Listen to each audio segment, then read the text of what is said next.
Hello mga followers at mga fans, mga momshi at solo parents.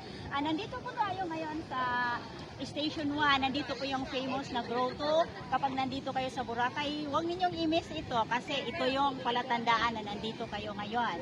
Nandito din maraming tao ngayon at hindi na natin maabutan yung sunset kasi late na kaming pumunta.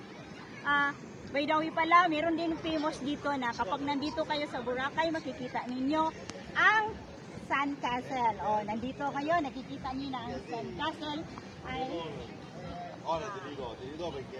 Napakaganda gumawa nito. Mga talented yung mga tao nandito. Okay, good evening. Ito yung Sand Castle na famous din sa Boracay. Makikita ninyo na August 5, nandito yung kasamahan kong vlogger. Nandito siya. Galing siya sa Davao.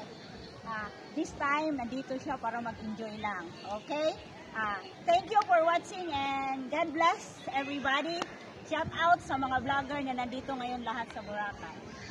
Bye!